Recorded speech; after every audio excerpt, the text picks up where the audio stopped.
Hello everyone! For today's video nga po ay pupunta tayo sa aming munting bukid dito sa Batangas.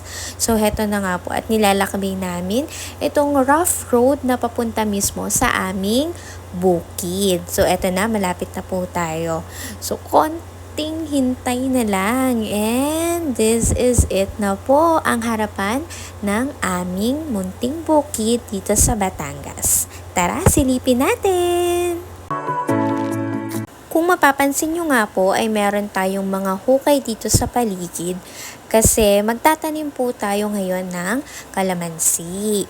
So ngayon po ang mga pananim po namin dito ay hindi lamang sintoris at saka kalamansi. Meron din po kaming iba't iba pang uri ng gulay na makikita nyo naman po mamaya. Si Tita Angie at si Papa ang kasama ko ngayon sa bukid na bumisita. Mamimitas na rin kami ng mga gulay na pwede na. At makaraan nga ng ilang minuto na paglalakad namin, eto na ang aming first target. Ito ay ang okra.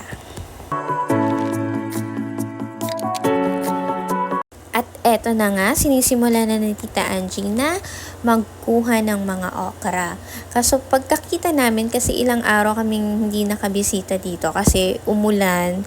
So meron mga okra na hindi na maaari at pampunla na daw ito. Kaya yung mga tamang laki lamang ng okra yung aming kukuhanin. Meron din nga pala kami ditong mga saging na sadya namang napakatatamis ng bunga.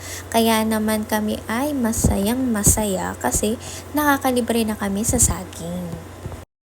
At habang busy nga si Tita Angie sa pangunguhan ng okra, ay heto naman ako at nag-video kasi sobrang amazed na amazed talaga ako kasi ang dami ng pananim at ang gaganda ng pananim.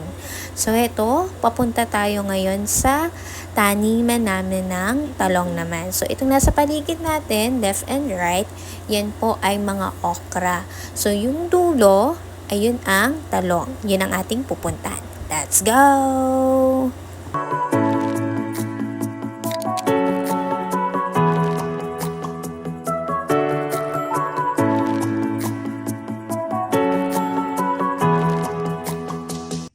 At matapos ko ang gumalagala ay eto at pupuntahan ko muna ulit si Tita Angie para naman meron siyang makausap habang siya ay namimitas ng okra. Let's go!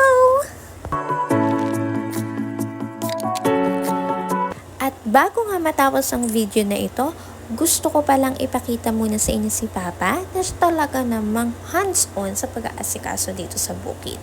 At syempre, yung aming katiwala na siyang naghuhukay ngayon para sa pagtataniman ng mga kalamansi. So, thank you Kuya Obet.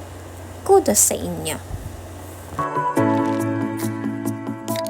At heto nga agad-agad, matapos mamitas ng okra ay talong naman ang pipitasin ni Tita Angie. So nakakatuwa nga tong talong na pananim ni Papa kasi medyo matagal na to na natanim pero maganda pa rin at marami pa rin ang binubunga nito. Nakatuwa kasi fresh from the farm talaga yung nakakain namin. And alam namin na talagang malinis at walang masyadong insecticides na spray dito. Disclaimer lang po, hindi po kami nagbebenta. Sadyang pansariling tanim lang po ito, personal na pagkain. At syempre, nagbibigay din po kami sa aming mga kapitbahay. And dahil tapos ng mamitas ng okra at talong, heto nagsimula na si Papa na magtanim ng kalamansi. So, hanggang dito na lang muna. Sa susunod ulit natin na pagbisita sa bukid. See you!